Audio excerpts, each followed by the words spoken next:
by either applying for and mailing in an absentee ballot or voting in your county. But if you're an IU student living on campus, you can come right here to the IMU on November 5th to vote on Election Day. In just a few short months, people from all over the country will sit on these bleachers to watch 33 different teams race to the finish line right over here.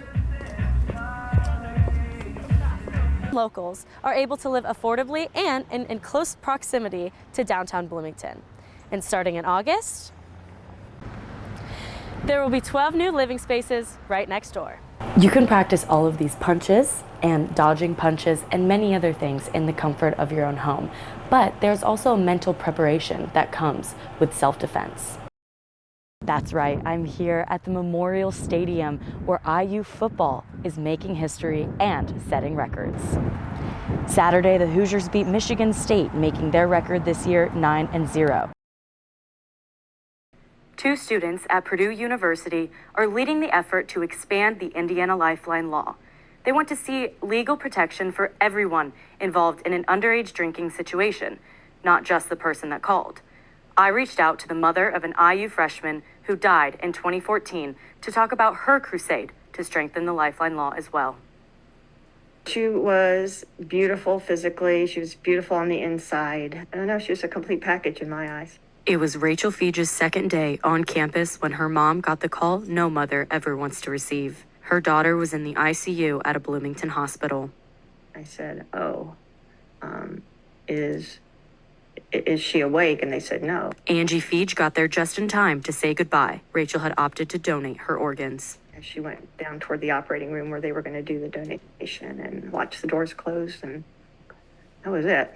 Rachel had died of a head injury after falling at a party while only slightly intoxicated. Her friends at the party had checked on her throughout the night but found her blue in the face the next morning. Now, Angie Feege is a crusader for the Lifeline law, a law created by students for students.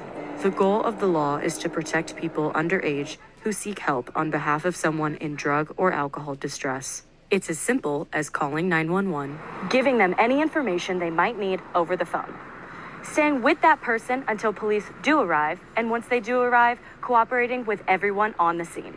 Dimitri Heath works with students at IU and supports efforts to expand the Lifeline law. I think that expanding that to the person who is in distress as well, I think is really important because it might deter them from trying to call someone for help if they know that they're going to get in trouble per se. During the Indiana Lifeline Law's 2021 fall campaign, they showed the Lifeline Law has saved 55 lives since 2012.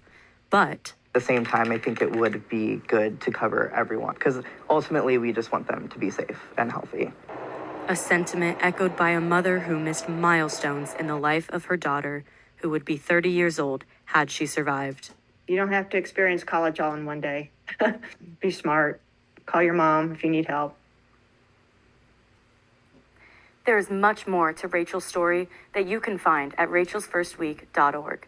For more information on the Indiana Lifeline Law and updates on the law, visit indianalifelinelaw.org. Now back to you.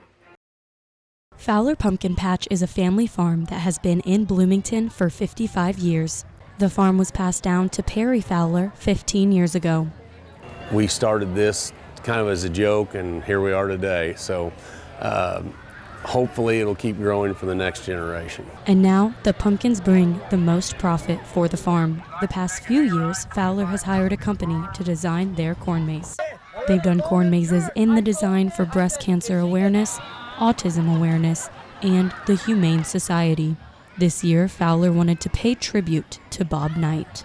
Bob Knight passed away last year.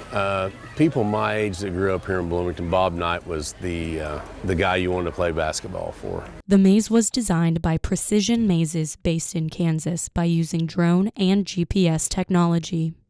I'm standing here at the entrance of this 10-acre corn maze dedicated to former coach Bob Knight. Knight passed away last November, and they wanted to honor him and his memory in the form of corn.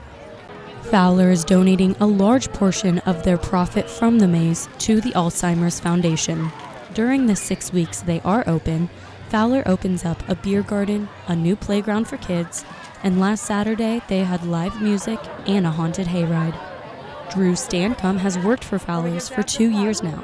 I just like the community. Everybody's just always in a good mood. I've never really had a bad experience here, so it's just a great community. Stancombe enjoys playing a part in the Haunted Hayride as well as working more events during the other seasons. Fowler is always finding ways to enhance people's experience each year. He already has next year's corn maze idea in the works. However, he is waiting to announce the design until next year, but he does promise It will always be good, promise.